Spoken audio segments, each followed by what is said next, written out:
देखो दोस्तों, कल हमने भाग के सवाल करने सीखे थे, उसी में आगे कंटिन्यू करते हैं और कुछ नए तरीके बताता हूं मैं आपको सवाल करने के।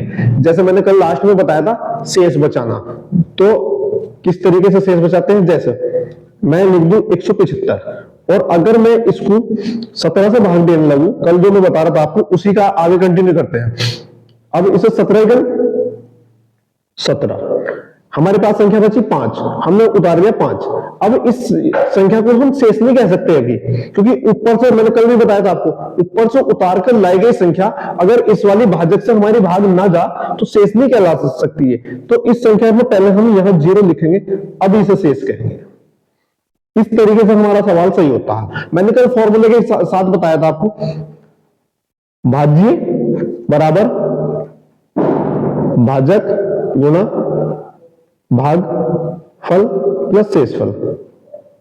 तो चाहे तो हम इसे प्रूफ करके देख ले। हमारा भाज्य कितना 175 बराबर भाजक कितना 17, भागफल कितना है 10 और शेषफल कितना हमारा 5। 17 ढाई 170 प्लस 5 यानी कि 175। 170 और 5 175।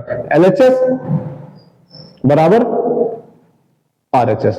हमारा सवाल प्रूफ हो गया कि ये सवाल हमारा इस ढंग से होगा, ना कि अगर हम इसमें यहां 0 लगाने से पहले दशमलव लगा के इसे 50 कर लेते तो हमारा सवाल गलत हो जाता।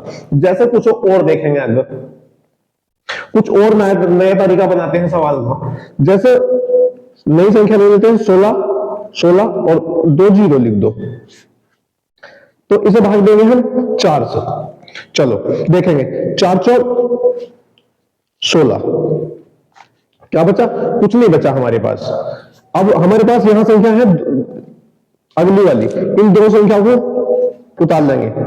हमने उतारे थे 2 संख्या ऊपर से, जब भी 2 संख्या ऊपर से उतार के लेकर आएंगे तो पहले यहां 0 लिखेंगे। जब 2 संख्या यहां से यहां उतार के लेकर आएंगे तो यहां 0 लिखेंगे और फिर 4 चौक 16 पूरा पूरा कर दिया, यहां भी कुछ नहीं बचा। अब ये जो 2 0 डायरेक्ट यहां लगा दो, तो ये हमारा सवाल कंप्लीट हो चुका है। ये हमारा भागफल होगा,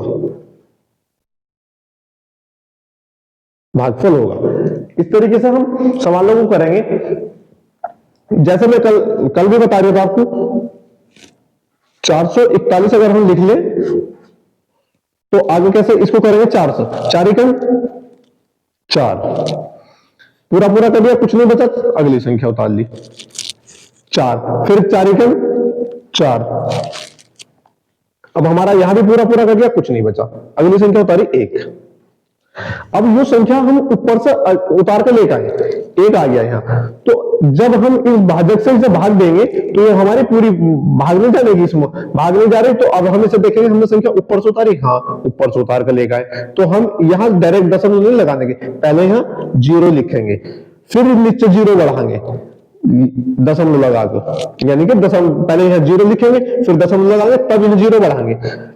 तो 4 दूनी 8, कितना बचा 2, दशमलव हमारे पहले से लगी हुई है, यहां 0 बढ़ा लेंगे तो 2 4 पंजे 20। इस ढंग से हमारा सवाल करने का सही तरीका होता है भाग के। वरना अगर हम डायरेक्ट दशमलव लगा ले, ये भी ना देखें कि संख्या ऊपर से उतर कर या शेष में से बची, तो हमारे सवाल गलत हो जाएंगे और भाग के सवाल सही नहीं कर सकते हम किसी भी ढंग से ऐसे।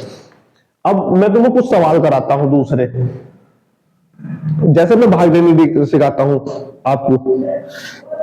जैसे 4 यानी कि 7 4 8, इसे हम भाग दे अगर 5 से, तो क्या करेंगे 5 चिकन 5, कितना बचा 2। 5 से भाग देंगे 2 में नहीं जाने की, हमारे पास दूसरी संख्या है 4 उतार लेंगे यहां। अब हमारी भाग 5 से चली जाएगी, 5 चौक 20। अब 4 में से 0 गया, 4 बचा। अब इससे 5 से भाग देंगे 4 को, नहीं जाने की 4 में भाग।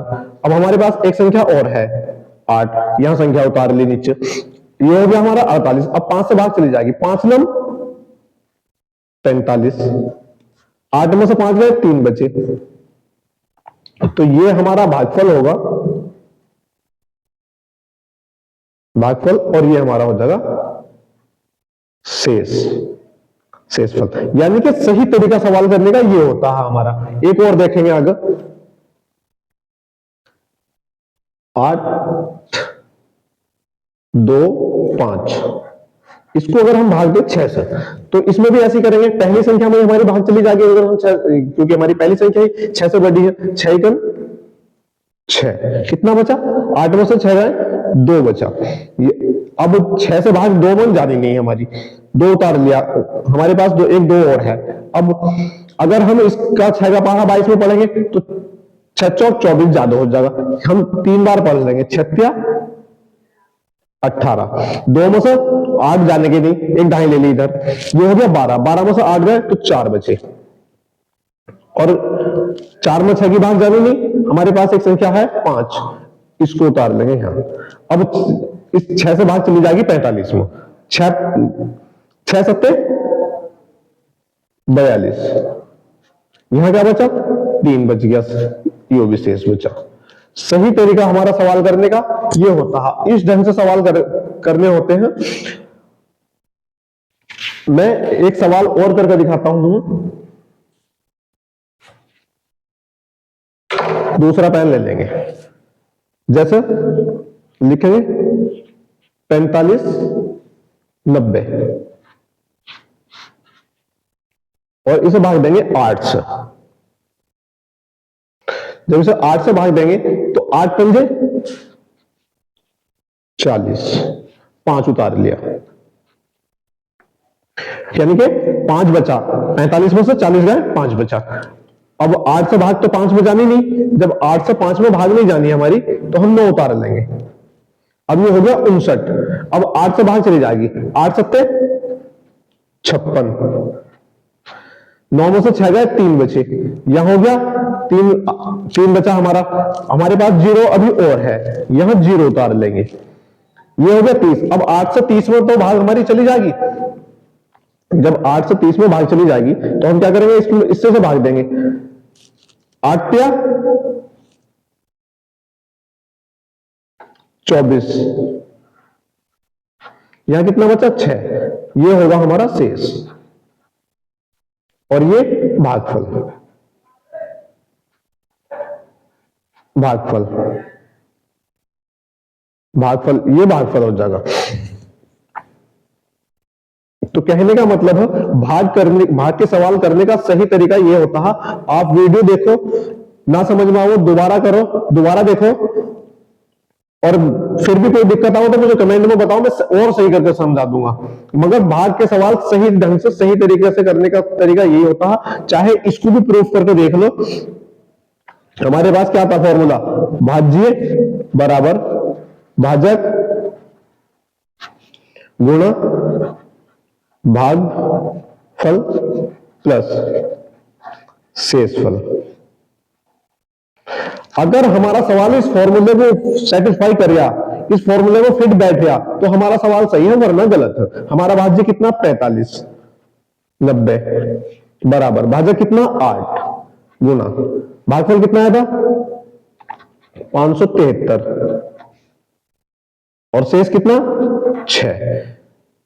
तो हम इसको सेटिस्फाई करने के लिए पहले गुणा करेंगे, 8 या 24 का 4, हाथ से लगे 2, 8 सत्ते 56, और 2 58 का 8, यहां से लगे 5, 8 पंजे 40, और 5 45, प्लस 6 पे शेष हमारा 6 बचा हुआ था, तो 45 84 में 6 जोड़ेंगे तो 45 90 आ जाएगा, जो हमारा भाज्य था।